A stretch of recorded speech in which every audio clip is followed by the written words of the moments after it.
Hello, what's up guys? Sekarang kita sudah bersama dengan Toyota Alphard generasi pertama, generasi kedua, dan generasi ketiga. Iya, selamat datang kembali di full review Toyota Alphard All Generation by Laknats Auto Junkie X Elite Motor. Iya, pertama-tama kita pengen ngerti kalau kalian belum nonton full review dari Toyota Alphard generasi pertama yang kodenya A10 di sebelah sini, silahkan kalian tonton dulu di bagian sebelah sini.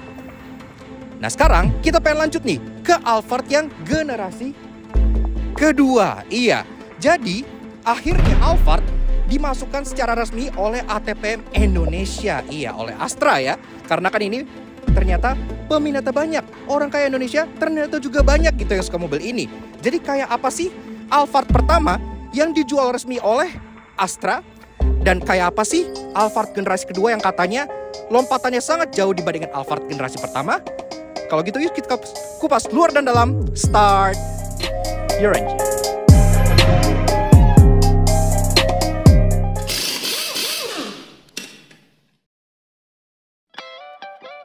Nah, Auto Junkies, dalam kalian gak kalah sama Alphard, kami ada kabar baik bagi kalian yang mobil atau motornya masih berlampu halogen alias nyala kuning-kuning kuno gitu nih. Skuter Matic zaman now aja lampunya udah pada putih-putih semua. Gak mau dong mobil dan motor kalian kalah kece sama skuter? Untungnya partner perlampuan LED kami yakni Elevate Automotive LED lagi ada promo diskon awal tahun 15% off spesial buat para Auto Junkies dengan menggunakan kode promo LFNUTS15 di official store mereka di Tokped maupun Shopee. Kami berani rekomen Elevate LED karena terbukti setelah mencoba tipe Forza di jasnya Alex, selain sinarnya lebih terang dari masa depan kami, juga memiliki cut-off yang sempurna sehingga nggak nyilauin kendaraan lain.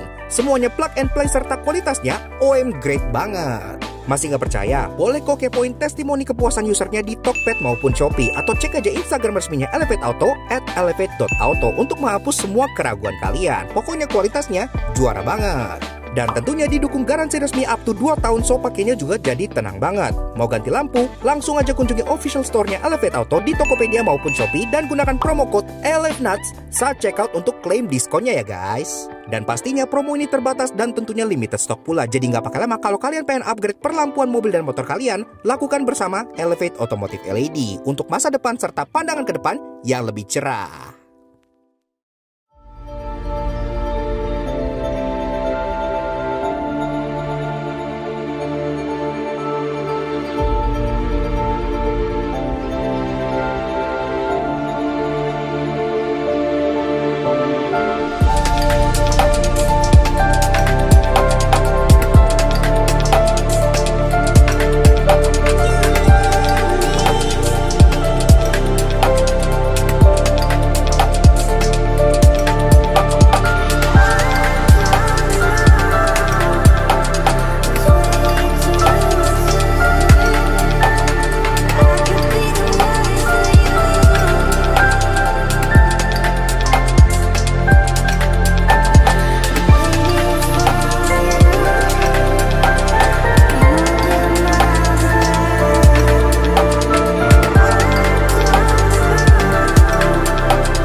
Alright, gen pertama udah, sekarang kita lanjut ke generasi kedua Toyota Alphard. Mulai dari rasa berkendaranya, semajor apa improvementnya dan senyaman apa mobil ini, yuk kita test drive.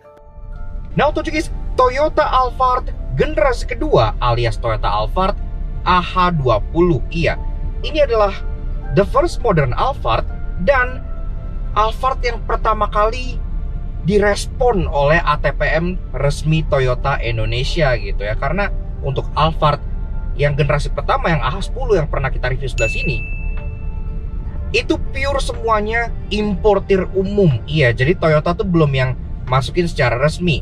Tapi berhubung mereka melihat Indonesia tuh kayak wah orang kaya banyak nih ternyata ya, dan pada suka sama Alphard, IU pada banjir orderan, mereka jadi tajir, kita pasti juga mau ikutan gitu. Nah makanya di generasi kedua AH20 yang pertama kali debut di dunia itu tahun 2008, langsung deh nggak pakai lama abis itu mereka bawa resmi mobil ini ke Indonesia. Dan ini adalah salah satu example-nya, sebutannya adalah Toyota Alphard G ATPM. Iya, karena kan ini yang dibawa resmi oleh ATPM Toyota gitu ya.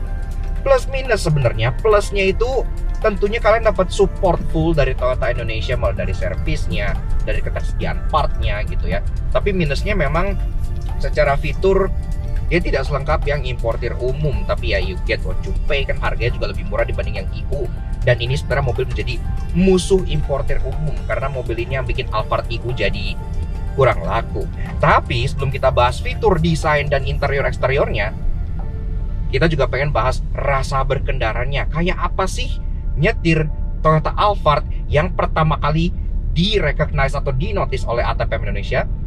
Nah, sekarang kita bahas dulu driving impressionnya, mulai dari 3 hal positifnya seperti biasa. Tapi sebelum itu, kita tentunya pengen kasih special thank you dan shoutout ke Bro Reza dari Elite Motors. Karena kan video ini merupakan bagian dari Lucknuts X Elite Motors Alphard All Generation Review. Iya, jadi setelah kemarin review yang gen pertama, sekarang kita lanjut review ke gen yang kedua. Dan ini pun salah satu stok dari mereka. Kalau kalian berminat untuk Toyota Alphard yang masih sangat kempling ini, dari gen 1, gen 2, gen 3, facelift, pre-facelift, Elite semua punya. Silahkan kalian kontak Elite Motor di Instagram sebelah sini atau CP di bagian bawah sini. Gitu. Nah, alright. Lanjut ke driving impressionnya. Kayak yang gue bilang, dari 3 hal positif dulu. Yang pertama-tama adalah soal kenyamanannya. Nah, ini berasa banget ya peningkatan kenyamanan dari generasi pertama ke generasi kedua. Generasi yang pertama kan masih serba mekanikal, bantingannya pun agak stiff, kemudian dia juga masih hydraulic power steering gitu ya, bikin rasa steeringnya jadi berat. Nah, ini dia udah electric power steering dan bantingannya semua dibikin sangat empuk.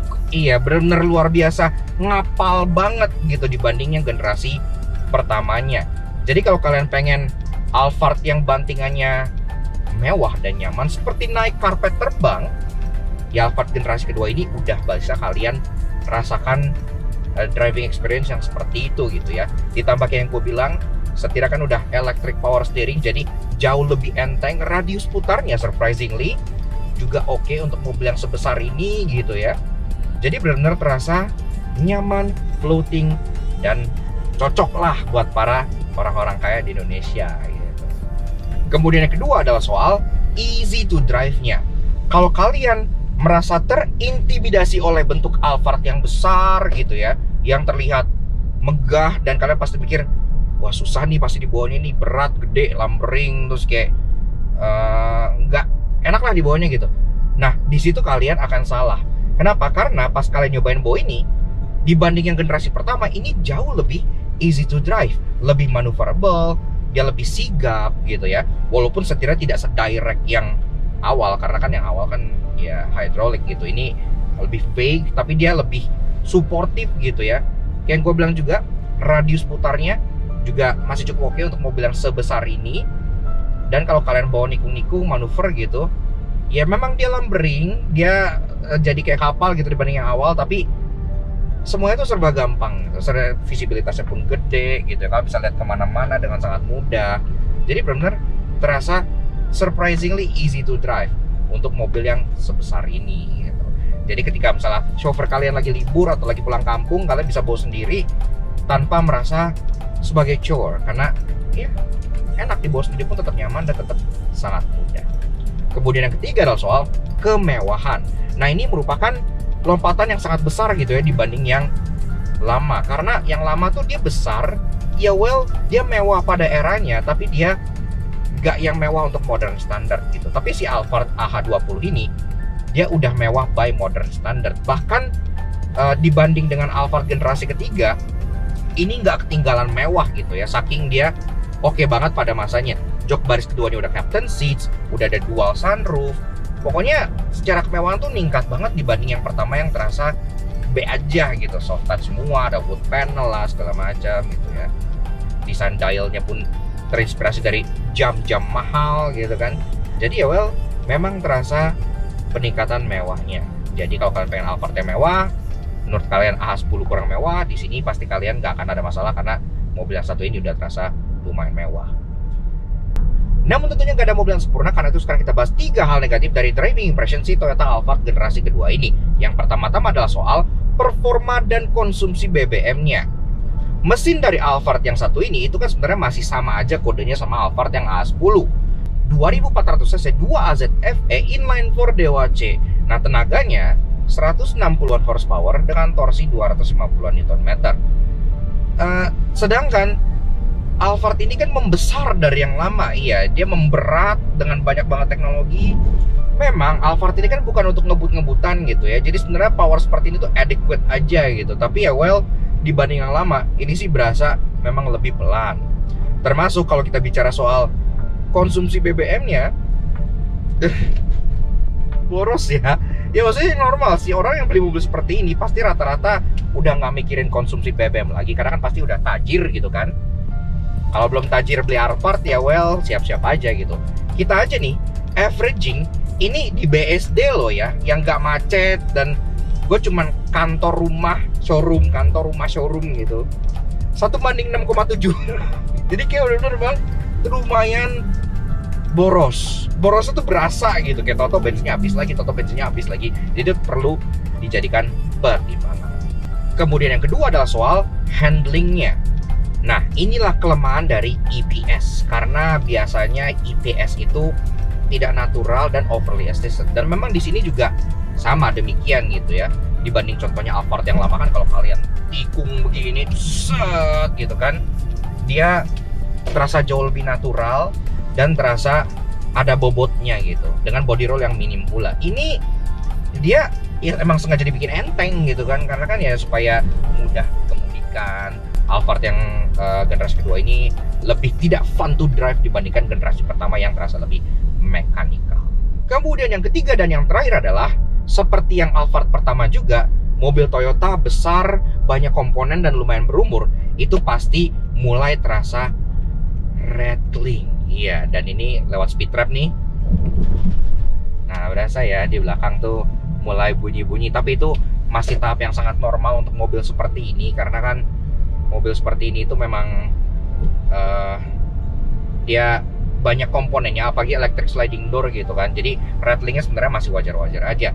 Tapi yang menurut gua agak sangat disayangkan adalah steering racknya, karena kan sekarang dia sudah electric power steering gitu. Nah ini entah kenapa kayak dia, ini penyakit Alphard umum sih, kayak dia tuh steering racknya tuh suka bunyi gluduk-gluduk gitu. Kalian yang pernah punya Alphard, yang pernah ngurusin Alphard tuh pasti tahu kalau ini tuh sering bunyi gitu ya.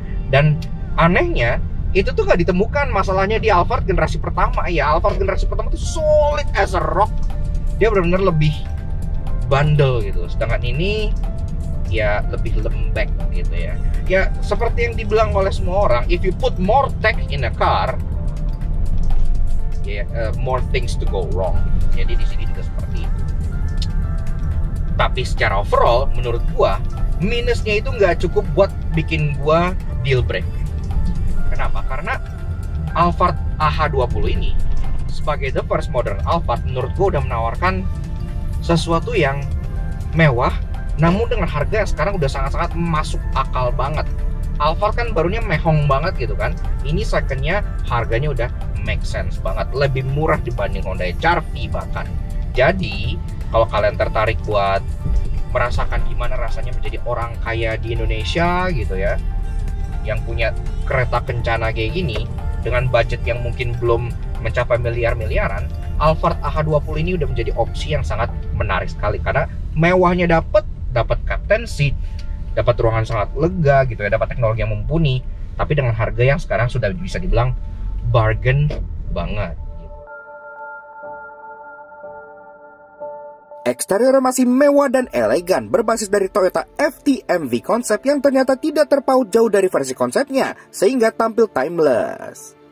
Nah, Autojagis, kelar driving impression, lanjut kita untuk membahas eksterior dan interior dari Toyota Alphard generasi kedua alias Toyota Alphard AH20. Mobil ini tuh sebenarnya sebelum dia debut gitu ya di tahun 2008 udah keluar sebagai konsep di tahun 2007 yang namanya itu Toyota FTMV. Bentuknya tuh kayak gini nih. Dan surprisingly, yang biasanya Toyota dari konsep ke versi produksi kan kayak agak jauh-jauh gitu ya. Mobil ini dari versi konsepnya ke versi produksi seperti ini, itu tidak terlalu jauh, siluetnya sama, bentuk overall kayak layout lampunya, bumpernya, grillnya, itu semuanya sama. Dan pastinya ini masih tetap mempertahankan bentuk Alphard yang megah, besar, kotak, dan dipenuhi dengan detail yang memberikan kesan premium. Dari belakang, di atas, dia udah ada integrated roof spoiler di bagian sini, third brake stop lampnya monokrom, kaca pun sudah ada, rear defogger, dan wiper belakangnya dia pinter. Karena seolah terlihat nggak ada, padahal dia ada, tapi dia di hidden di dalam spoiler sini, jadi tidak mengotori desain sininya gitu ya. Jadi dia wiper tuh turun gini, dan ini keren banget menurut gua. Nah, di bagian tengah sini, dia ada garnish chrome yang bikin mobilnya terkesan lebar, dan yang kita suka dia split. Iya, jadi satu di bagian atas sini, seolah nyambung ke bagian lampu sini, dan satu lagi di bagian bawah sini gitu ya. Jadi nggak yang terlalu besar ngeblok gitu ya, dia tipis-tipis dan cukup manis.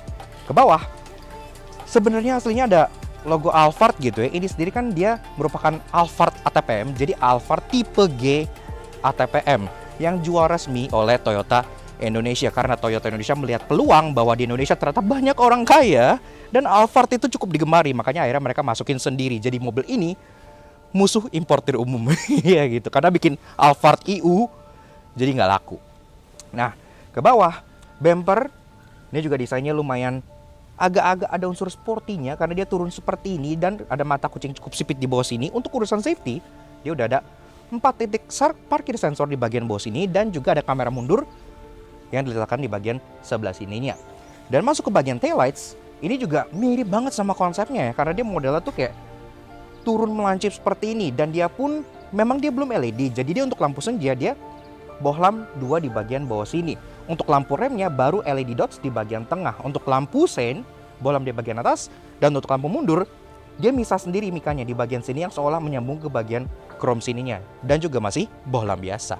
Di bagian sampingnya didominasi dengan kaca-kaca besar yang memberikan visibilitas yang sangat baik untuk para juragan yang berada di baris keduanya.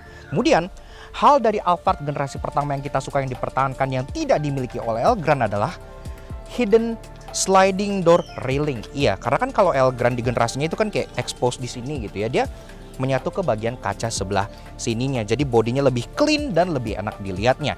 Pilar-pilar semua sudah piano black gitu ya, dan di sini pun dia ada king ke atas yang bikin pilar sini ya sengaja dibikin bold, tebal, dan terkesan mahal. Sampai depan sini pun semuanya sudah piano black, jadi terkesan mewah gitu ya.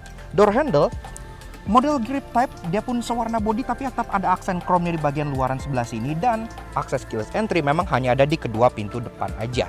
Karena kan urusan keluar masuk, urusan nyupir itu kan urusan chauffeur. Jadi untuk urusan belakang tentunya dia terima beres aja. Tapi di sini sudah electric sliding door pastinya ya untuk kedua pintu belakangnya. Ntar kita cek bagian dalamnya.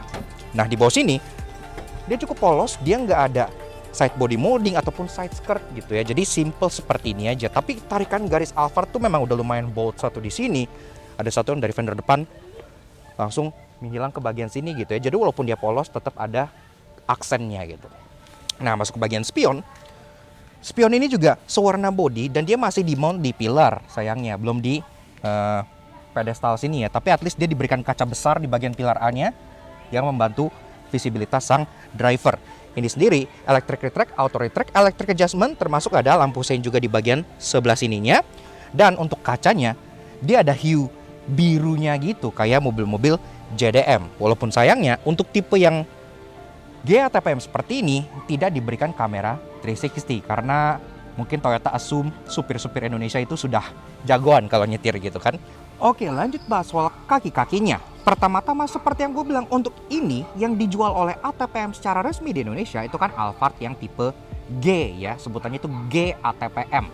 Nah, untuk tipe G sendiri memang peleknya itu bukan varian yang paling besar, karena untuk varian paling besar sebenarnya dia punya ring 18 inci, tapi untuk tipe G ATPM dia peleknya ring 17 inci.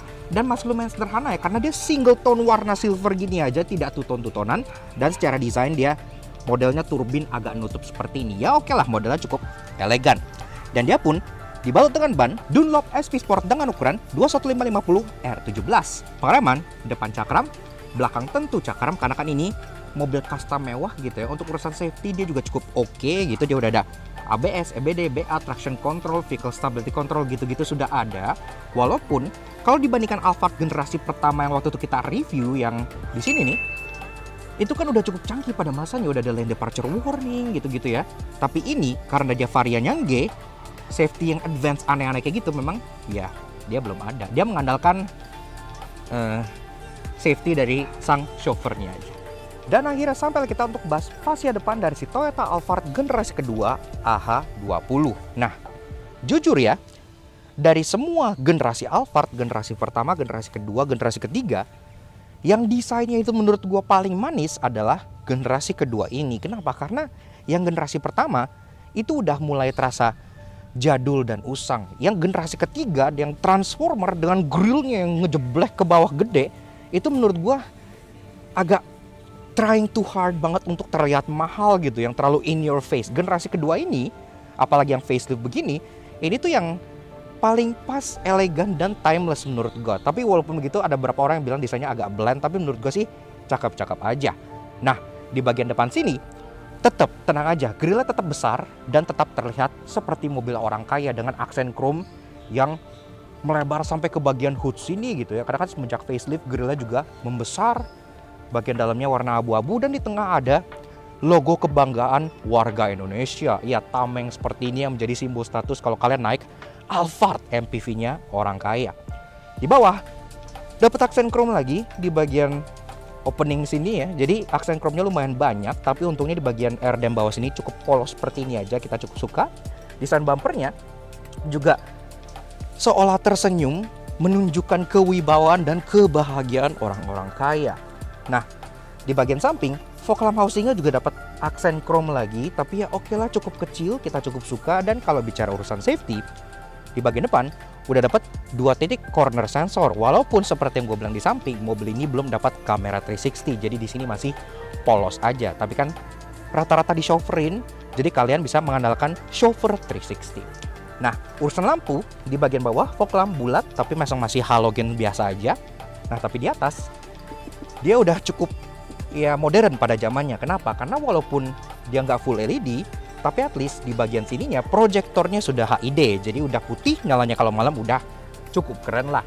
Walaupun contohnya untuk lampu senja, high beam, dan untuk lampu sein, ini masih bohlam biasa. Walaupun unit yang ini yang punya Elite, dia udah diganti lampu seinnya dengan lampu LED. Jadi udah terang lah. Kemudian di bagian atas itu hanya ada sensor untuk contohnya auto headlamp dan gitu-gitu aja. Dan di atasnya lagi ada sunroof yang tentunya bisa kalian pakai untuk menikmati angin segar pada saat siang hari. Dan secara overall, desain dari si Toyota Alphard generasi kedua ini menurut gua sudah merupakan desain yang paling enak dilihat. Dan fakta menariknya, Alphard generasi kedua ini saking gantengnya, dia pernah menginspirasi desain untuk Toyota Kijang Innova. Iya, Kijang Innova yang generasi pertama, Innova pertama gitu ya, yang kayak punya Alex. Yang facelift kedua itu mukanya terinspirasi dari ini, terutama dari grill dan dari lampunya gitu ya, jadi mirip. Dan itu menurut gua Innova generasi pertama versi paling ganteng, karena kan setelah di facelift lagi yang jadi Innova Dono itu kan grill ngejeblek ke bawah gitu ya, malah jadi agak kurang enak. Ini menginspirasi desain yang paling ganteng, yang artinya untuk secara desain sendirinya memang sudah sangat berwibawa dan karismatik. Interior mengalami improvement yang sangat amat jauh dibanding generasi pertamanya. Sekarang ia tampil lebih mewah, elegan dengan pilot captain seats yang terasa nyaman dan megah. Oke, lanjut bahas interior dari si Toyota Alphard generasi kedua. Nah, mulai dari pintunya dulu. Memang untuk MPV mewah besar seperti ini pastinya pintunya terasa lumayan berat dan lumayan besar gitu ya. Dan mobil ini pun pas naik memang dia nggak yang rendah banget, makanya dikasih satu step pijakan yang ada logo Alphard-nya di bagian bawah, dan juga ada grab handle di bagian pilar depan untuk bantu tarik badan kalian naik.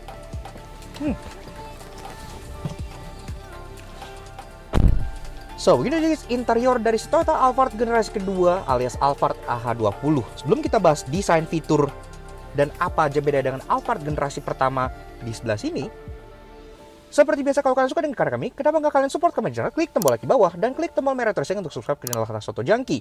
Jangan lupa nyalain lonceng supaya kalian nggak ketinggalan video baru dari kami, dan juga main-main ke Instagram kami di laknat_j untuk info terbaru otomotif yang pas dia menghibur kalian semua.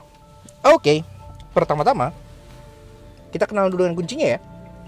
Yang bentuknya seperti ini. Iya, jadi kuncinya udah berubah dibanding Alphard generasi pertama. Sekarang dia jadi kotak dan finishingnya berubah jadi silver. Iya, ada logo Toyota di bagian sini dan ada 5 buah tombol di baliknya. Ada untuk lock, unlock, dan untuk buka electric sliding door kanan dan kiri. Seperti itu. Dan tentunya, mobil sudah engine start stop button di bagian kanan sebelah sini. So, full throttle brake. Kita pengen denger dulu suara mesinnya kayak apa. Yuk kita start up dulu.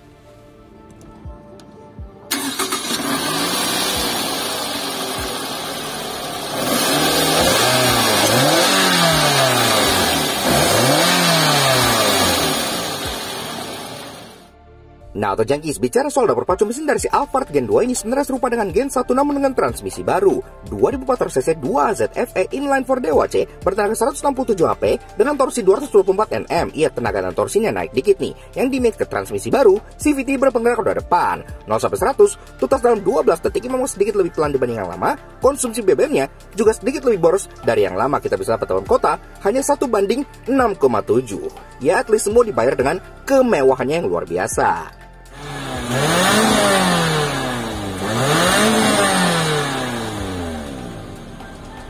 Oke, lanjut ke interiornya. Dari build quality and materials, tentunya untuk kelas seperti ini pastinya kemewahan tetap menjadi unsur nomor satunya. Makanya ini udah soft touch dashboard, sampai soft touch juga di bagian door trimnya gitu ya. Jadi udah lumayan mewah, termasuk ada aksen-aksen panel kayu sampai ke bagian door trim sebelah sini. Jadi unsur mewahnya itu dapat banget. Termasuk di interiornya two tone, black dengan beige. Iya, jadi makanya kesannya tuh terang dan cukup lega. Di bagian kiri, glove box sudah soft opening dan dalamnya pun dilapis dengan kayak suede gitu ya, jadi terasa cukup mewah. Termasuk di bagian tengahnya, ini ada aksen-aksen silver yang bentuknya waterfall yang juga mirip dengan Alphard generasi pertama. Nah, kalau bicara soal head unit, sebenarnya Alphard generasi kedua kayak gini kan udah mulai masuk lewat importir umum gitu ya. Yang head unitnya tuh yang masih Jepang seperti Alphard yang kemarin. Tapi berhubung unit yang ini adalah GATPM, tentunya head unit ini juga punya pasangan di Indonesia gitu ya. Makanya head unitnya serupa dengan yang kalian temukan di Toyota Fortuner, Toyota Innova. Seperti itulah, dia silver dengan layar yang agak kecil dan masih ada CD-nya di atas ini. Tapi at least ya well, dia udah bisa Bluetooth teleponi, udah bisa DVD dan USB. Jadi udah lumayan oke lah, cukup lah gitu ya. Karena secara premium sound dari mobil ini juga sudah dilengkapi dengan audio by Beryllium. Iya, jadi makanya secara suara lumayan enak, walaupun dia lebih dominan itu untuk passenger belakang gitu ya. Lebih enaknya di baris kedua audionya. Bawah lagi ada open storage yang dalamnya ada wheel di bagian sini, dan kita masuk ke bagian climate control. Climate controlnya ini dia ada layar sendiri di bagian sini, dan dia pun ya sudah dual zone climate control, jadi kanan dan kiri bisa ngatur temperature secara tersendiri. Dan di bagian sini pun tombolnya tuh banyak banget, ada auto climate, bahkan dia bisa auto circulation, dan untuk mode pun lengkap, ke kepala kaki aja, kaki dan front defogger, dan balik ke kepala lagi, serta ada shortcut untuk front dan rear defoggernya. Di bawahnya lagi ada passenger seat belt warning, dan juga ada controls untuk AC belakang. Iya, jadi kalau kalian pengen kontrol AC belakang dari bagian sini, itu juga bisa. Udah praktis lah. Nah, masuk ke bagian bawahnya lagi. Di sini ada tempat penyimpan tertutup yang kalau kita buka, lagi-lagi dalamnya itu suede. Jadi kalian bisa nyimpan barang-barang yang agak delicate di bagian dalam sini. Karcis, kunci bisa. Dan di bagian kanannya ada transmission. Modelnya gauge shifter seperti ini, PRND, dan ada manual shift mode kalau kalian pengen ganti gigi sendiri. Walaupun ya dia nggak ada pedal shifter ya, tapi kan yang mobil ini bukan buat racingan, jadi ya udahlah, nggak ada pun menurut kita nggak terlalu masalah banget. Nah, untuk parking brake-nya dia memang belum elektrik, dia masih parking brake biasa, tapi dia yang di kaki, jadi kayak di sini gitu ya, di kaki kiri. Nah, ke bawah dia dashboardnya modelnya floating dash gitu ya, makanya di sini ada ruangan tersendiri dan dia menciptakan efek ruangan yang lebih lega. Di bawahnya ada 12 volt socket yang bisa kalian pakai buat colok charger, dan di bawahnya lagi ada tempat penyimpanan lagi. Ini juga sama, dalamnya suede gitu ya. Ini berguna bisa buat taruh, ini bisa jadi trash bin bahkan, tapi dalamnya suede jadi sayang sih. Kayak gitu. Nah, ke bagian tengah sini dia ada center console, tapi yang kayak gue bilang dia tuh misah dari bagian sebelah sini ya. Tapi ada yang menarik, ntar gue jelasin kenapanya. Tetap dilengkapi dengan wood panel, dan di sini pun ada, kalau kalian buka, 2 buah cup holder buat kalian nyimpen minuman. Termasuk belakangnya pun ada open storage yang bisa dipakai oleh baris kedua juga. Masuk ke bagian jok. Tentunya joknya sudah full kulit ya, kombinasi dengan perforated di bagian tengahnya, dan ini pun joknya tentunya pengaturannya sudah elektrik. Nah, untuk bagian passenger elektrik di bagian bawah sini, untuk bagian driver juga sudah elektrik. Tapi ya dia bisa sliding, bisa reclining, dan juga ada seat height adjuster. Jadi kalau kalian pengen mengemudi dengan tinggi gitu ya, itu pun juga bisa. Udah lumayan enak lah.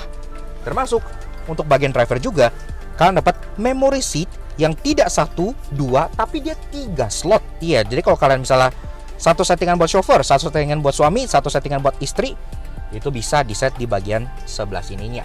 Termasuk joknya pun terasa lumayan nyaman karena dia memang dibentuk seolah memeluk tubuh gitu ya, dan dia pun dapat 2 buah armrest yang bikin nyetirnya tuh jadi super santai dan enak banget. Posisi mengemudi tuh menurut gue ini paling enak, paling dibanding Alphard generasi pertama atau kedua, ini yang paling oke gitu ya, paling ergonomis dan nyantai banget. Setirnya dia 4-spoke kayak gini, dan dia atasnya ada bagian kekayuannya, jadi tetap terasa mewahnya, walaupun untuk urusan tombol-tombolan ada yang annoying lagi-lagi, ntar gue jelasin kenapanya. Tapi ada aksen silver, termasuk suara klakson seperti ini, udah nggak perlu kalian ganti lagi. Dan di bagian sini pun ada tombol untuk melihat MID-nya, jadi kalian bisa cycle MID dari sini gitu ya. Nah, dia tetap dapat cruise control di bagian kanannya, di dalam belakang sini yang stok kecil nonjol ini, itu tetap ada. Jadi cruise control udah ready. Nah, untuk urusan wiper sudah auto, lampu juga sudah auto, nggak perlu kalian sentuh lagi. Dan kita masuk ke bagian speedometernya. Dan speedometernya menurut gue ini lumayan keren sih. Jadi dia ada 3D effect gitu ya. Dan ini kesannya tuh kayak sporty gitu, karena jarumnya tuh tajam-tajam. Tapi karena ini terinspirasi dari arloji mewah ya, makanya ini tuh kelihatan kayak dial jam gitu ya malahan. Di kiri rev counter, di kanan speedometer sampai 180 km/jam, dan dia kombinasinya putih dengan jarum berwarna biru. Di atas ada engine temperature, gear indikator, dan untuk fuel gauge. Di bawahnya, untuk urusan MID, memang dia MID itu masih pixelated gitu ya, jadi kayak masih old school banget. Dan kita bisa cycle-cycle. Untuk main display-nya ada outside temperature dan odometer. Yang ini odometer 60-an ribu ya, jadi termasuk low km untuk sebuah Alphard. Blank screen, terpencet, ada warning, door ajar, pintu lagi kebuka, ada current consumption per liter, ada average kilometer per liter, ada after review kilometer per liter, ada cruising range alias sisa bahan bakar, ada settings, dan balik lagi ke bagian blank screen-nya. Pengaturan setirnya, dia masih manual, tapi dia sudah bisa tilt dan sudah bisa teleskopik juga. Jadi nyari posisi mengemudi yang enak tuh lumayan gampang.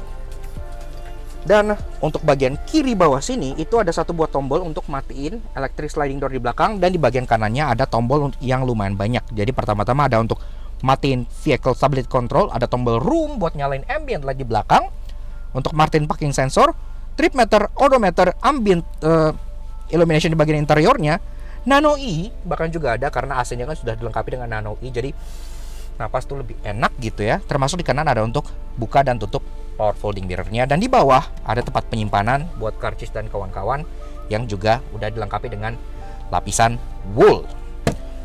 Door trim, nah sama, jadi door trimnya dari atas ke bawah tuh dia dual tone ya. Jadi untuk bagian yang empuk-empuknya itu warna beige, sedangkan yang hitamnya itu masih hard plastik. Tapi dia ada wood panel, ada aksen silver lagi, termasuk power window sudah all auto, dan juga di bagian bawah ada door pocket serta untuk nyimpan botol lagi gitu ya. Ada aksen chrome di bagian speakernya. Ini di depan nggak ada emblem berylliumnya, iya, padahal dia udah premium sound gitu ya. Dia adanya itu di bagian belakang. Kelihatan banget kalau mobil ini lebih mentingin jok baris kedua dibanding jok baris depannya.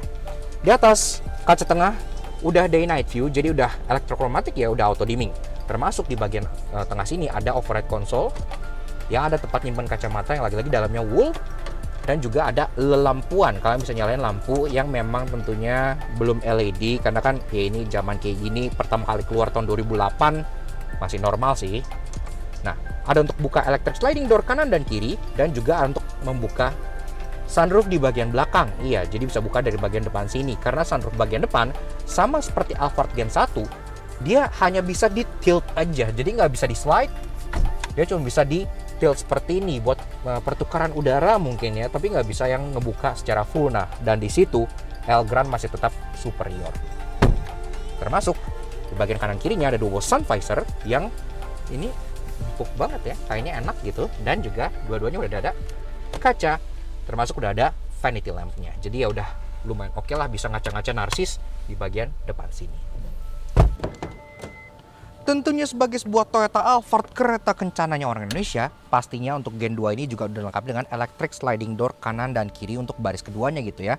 Sehingga masuk ke dalam pun nggak perlu ribet, dan pas supir nyampe bisa langsung bukain dari depan dan kalian langsung tinggal masuk aja.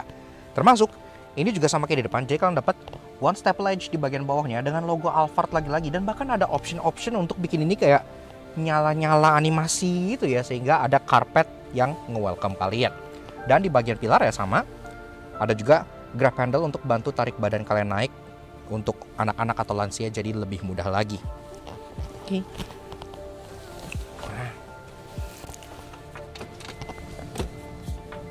Nah, begini guys, rasa duduk di baris kedua dari si Toyota Alphard generasi kedua alias AH20.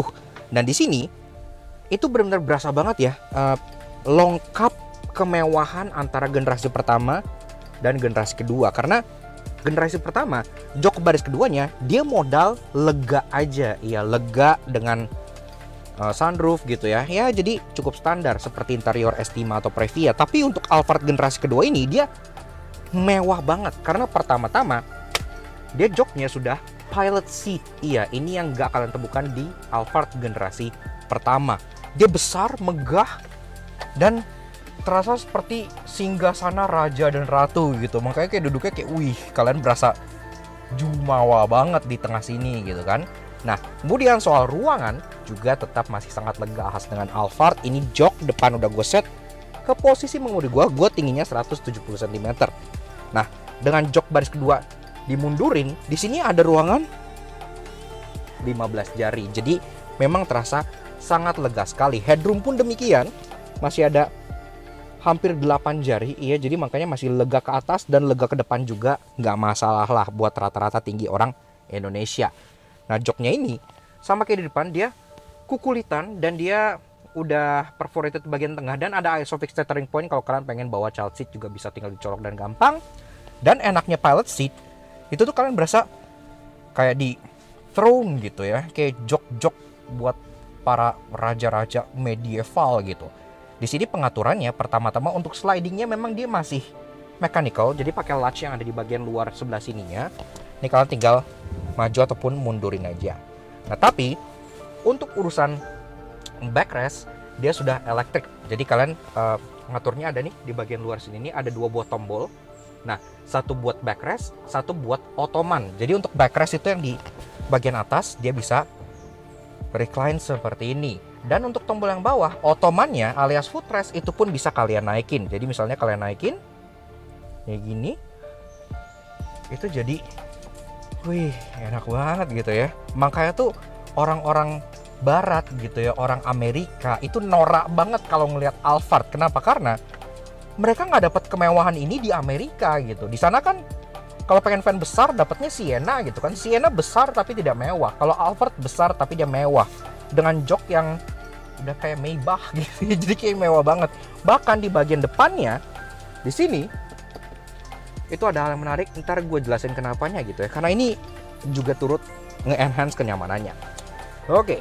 Nah, lanjut untuk bicara soal penyimpanan di bagian belakang sini. Cup holder kalian dapat 2 masing-masing untuk kursi kayak gini, satu-satu gitu ya. Jadi enak banget, langsung ada di tangan kalian nih. Ini kan armrest empuk juga ya, jadi kalian langsung bisa menikmati minuman kalian secara ergonomis sekali. Kemudian penyimpanan lagi di bagian depan sini, memang dia nggak ada seat back pocket karena kan ada hal yang besi ini gitu ya, tapi dia ada hook buat kalian gantungin tas mahal kalian supaya nggak kotor di lantai. Tapi yang kayak gue bilang, di tengahnya pun ada 4 penyimpanan terbuka yang bisa kalian pakai lagi. Di atas kalian dapat climate control ya, dan climate control ini juga dia punya zona tersendiri. Jadi mobil ini tuh triple zone ya, 2 kanan dan kiri depan dan 1 untuk belakang. Kalian bisa atur temperatur di sini, fan speed, mode, ada untuk room itu ini nih. Jadi kalian dapat ambient light, cuman ambient light beda sama Alphard generasi pertama yang di pilar-pilar yang menurut gua keren karena kayak rumah-rumah orang Pondok Indah gitu ya. Tapi ini ambient lightnya berupa light strip yang ada di bagian kanan dan kiri sunroof atasnya seperti ini. Dan sunroof tengah tentunya bisa dibuka, bukannya dari sini. Nah, jadi kalau mau beli kalian pengen pakai buat kampanye gitu, itu pun bisa karena sunroofnya bisa dibuka all the way sampai ke belakang. Ini tuh gede banget. Gue berdiri aja tuh bisa. Tuh. Nah, jadi sangat besar. Tinggal dadah gitu ya. Kalian wakil rakyat gitu kan. Oh, sangat-sangat enak sekali. Nah, lanjut. Kontrol di sini AC-nya pun kalian dapat individual, jadi dapat lubang-lubang di bagian kanan dan kirinya, dan ini all the way sampai ke baris ketiga kalian dapat lubang juga. Ada lampu baca yang juga masih halogen tapi masih cukup normal pada masanya, grab handle, dan tentunya ada rear seat entertainment supaya kalian tetap bisa menikmati hiburan pada saat di belakang. Drop down di tengah seperti ini ya, dan dia dapat panoramik dan dapat ini juga, itu udah win-win lah pokoknya, jadi enak gitu. Nah, kemudian seperti yang gue bilang, untuk urusan audio kelihatan nih di bagian sininya. Jadi untuk baris kedua, selain dapat speaker di bawah, dia pun dapat tweeter juga di bagian pilar depannya sini, dan ada logo berylliumnya di sini gitu ya, karena ini adalah merek premium soalnya buat Alphard. Di bagian door trim tetap dapat aksen empuk-empuk, padahal jarang diakses karena ini kan sliding door gitu ya, dapat dikasih aksen wood panel juga, dan kaca belakang pun sudah all auto. Iya, jadi bisa diturunin, lagi-lagi bisa dadah melihat rakyat kalian gitu. Nah, di bawahnya ada cup holder lagi, lebih ke bottle holder sih di bagian samping sini, dan di bagian belakangnya ada door pocket buat kalian nyimpen beberapa hal.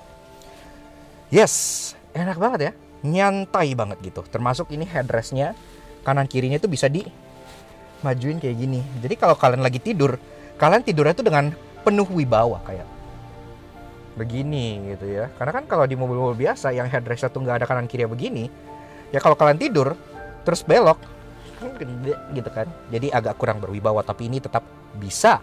Termasuk jok yang paling superior dan enak buat didudukin itu adalah jok bagian kiri sebelah sininya. Karena di bagian kanan kan depan kalian ada chauffeur gitu ya, jadi ruangannya segini-gini aja. Tapi kalau kalian duduk di bagian kiri, yang seat beltnya by the way udah integrated ke joknya ya, jadi nggak ke pilar lagi gitu. Ini jok depannya, kalau sebenarnya kosong, ajudannya lagi nggak ikut, bisa kalian maju mundurin langsung dari belakang. Iya, karena di bagian pundaknya sini ada buat ngontrol jok bagian depannya. Bisa kalian majuin terus sampai ke mentok ke bagian depan, dan bisa kalian recline ke depan kayak gini.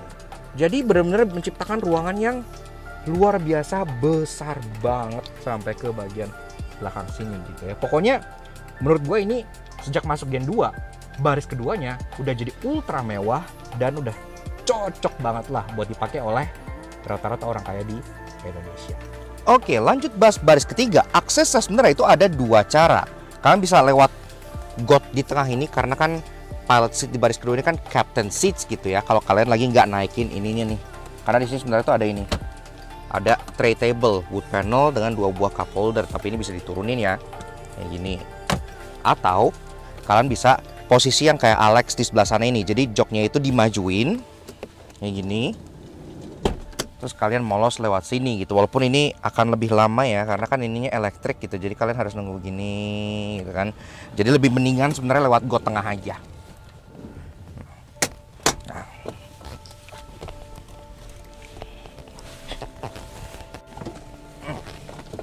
Yes. Nah, begini guys, rasa duduk di baris ketiga dari si Toyota Alphard generasi kedua AH20. Ini jok udah gua set ke posisi yang lega. Kalian bisa lihat legroom di depan tuh masih sangat lega gitu ya. Gua di sini masih ada legroom sekitar 4 sampai 5 jari bahkan nih. Jadi benar-benar soal space, Alphard itu memang tetap menjadi sangat lega di kelasnya gitu ya. Kalian pengen taruh orang di baris pertama, baris kedua, baris ketiga, space-nya dia nggak masalah sama sekali. Termasuk atas juga demikian, headroom masih ada 5 jarian. Jadi untuk rata-rata tinggi orang Indonesia tuh sama sekali nggak ada masalah, bahkan untuk duduk di baris ketiga sekalipun. Jok di baris ini sama kayak di depan, dia full kulit dengan aksen perforated di bagian tengahnya gitu ya, dan dia masih ada konturnya gitu, jadi dia masih enak buat didudukin. Walaupun dia dapat 3 buah headrest di bagian belakang sini yang bisa di adjust ketinggiannya untuk yang samping, karena kan yang tengah ini sebenarnya bisa dicopot dan bisa ditaruh. Menurut gua kalau bertiga di bagian belakang sini orang tengahnya sih mungkin agak kurang nyaman ya, karena kan ini di belakang dia joknya tuh 50-50. Jadi ini ada got yang ngebelah selangkangan kalian gitu kan. Jadi kalau kalian pengen nyaman mendingan duduk berdua aja, lebih lega rasanya, lebih enak gitu. Nah kemudian bicara soal fitur, di belakang sini pun kalian tetap dapat grab handle, ada hook, ada AC yang kontrolnya lewat depan juga ya, ada lampu baca yang masih halogen juga. Dari bagian sampingnya tetap ke bagian wood panel. Iya, jadi kemewahan tetap berasa sampai baris ketiga, termasuk ada banyak banget storage. Ada 2 buah cup holder, ada open storage, dan ada storage lagi di bagian bawah sini. Begitu juga di bagian sebelahnya ada 2 buah cup holder dan ada open storage. Dan kalau kalian sentuh sini, sama ini pun kalian tetap dapat aksen soft touch di sini nih. Jadi kalau kalian taruh tangan tuh ngegeseknya ke aksen yang soft touch, jadi enak lah. Dan tentunya dari baris kedua, baris ketiga sampai ke belakang kalian dapat curtain, iya, alias hordeng yang bisa kalian slide ke depan. Walaupun tidak secanggih Elgrand ya. Kalau Elgrand kan kalian pencet zruk, dia bisa nutup gitu. Kalau ini ya hordengnya ya manual aja kayak gini gitu. Tapi at least ada, dan menurut gue ya udah cukup oke lah. Oke, lanjut bahas soal bagasi dari si Toyota Alphard generasi kedua. Nah untuk bukanya dia udah ada electric button di bagian sini. Walaupun sayangnya untuk tipe G TPM seperti ini dia memang belum ada power tailgate ya. Lagi-lagi Toyota Indonesia tuh benar-benar mikirnya kayak yang masukin barang, yang nyetir kan rata-rata chauffeur gitu ya. Jadi majikan terima beres duduk di tengah kayak gitu aja. Padahal faktanya ya majikan sebenarnya sering sih boy. Tapi ya at least oke lah.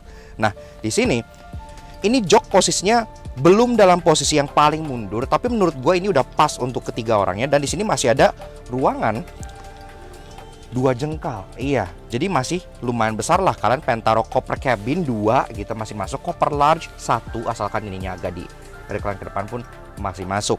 Termasuk kolong baris ketiga ini dia tuh hollow. Iya, jadi kalian masih bisa dorong belanjaan ke bagian bawah-bawah sini atau tas-tas anak ke sekolah kalian gitu ya. Itu masih bisa. Dan kalau kalian bicara soal amenities, di belakang sini pun ada lampu yang kalian bisa nyalain dan matiin, ada hook juga di sini gitu ya. Memang dia nggak ada false floor atau apa, karena kan ini flat, ban serepnya itu ditaruh di bagian kolong bawah sebelah sininya. Nah, kalau kalian butuh ruangan yang lebih besar, ini bisa dimajuin dan bahkan bisa dilipat. Termasuk ini kalau kalian lihat di atas, ini kan ada wing. Tuh.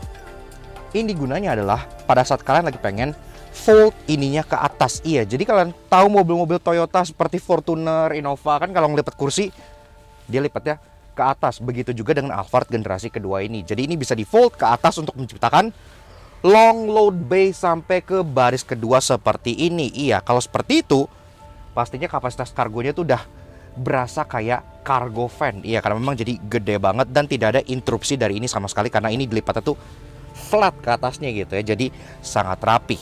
Sisanya seperti itu aja. Di bagian bawah ada tethering points di kanan kirinya yang besi kayak gini. Kalau kalian pengen ngikat net dan lain-lain pun masih bisa. Dan untuk semua akses jok ini kayak slide lever apa-apa tuh dari bawah sini tuh bisa. Jadi bisa kayak pengen dorong langsung dari belakang tanpa harus repot-repot dari baris depannya. Jadi ya praktis, walaupun masih mekanikal semua, kalian bisa mengerjakan apa yang kalian butuhkan semuanya dari belakang sini.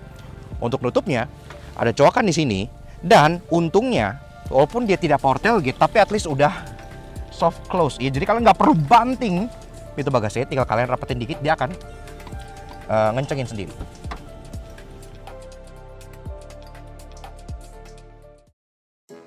Walaupun yang masih mewah dan udah murah, namun karena nyari unit yang bagus agak susah, pasti ada yang menyebalkan. Karena itu inilah 3 no yang kamu temukan di Toyota Alphard generasi kedua AH20. Sama seperti Alphard generasi pertama yang kemarin kita review, di generasi kedua ini meneruskan tradisi fake taillights. Iya, kenapa? Karena di bagian taillights ini yang nyala untuk LED-nya itu hanya di bagian tepian luarnya aja. Di bagian tepian dalam sini ada mika, maksudnya ada coakan yang kayak kelihatan kayak LED block gini ya. Tapi ini kosong, ini nggak ada LED-nya gitu. Jadi mereka udah repot-repot mencetak ini untuk jadi seperti punya LED housing, tapi ini nggak nyala sama sekali. Sedangkan lampu senja malah lampu bohlam di bawah yang jadul.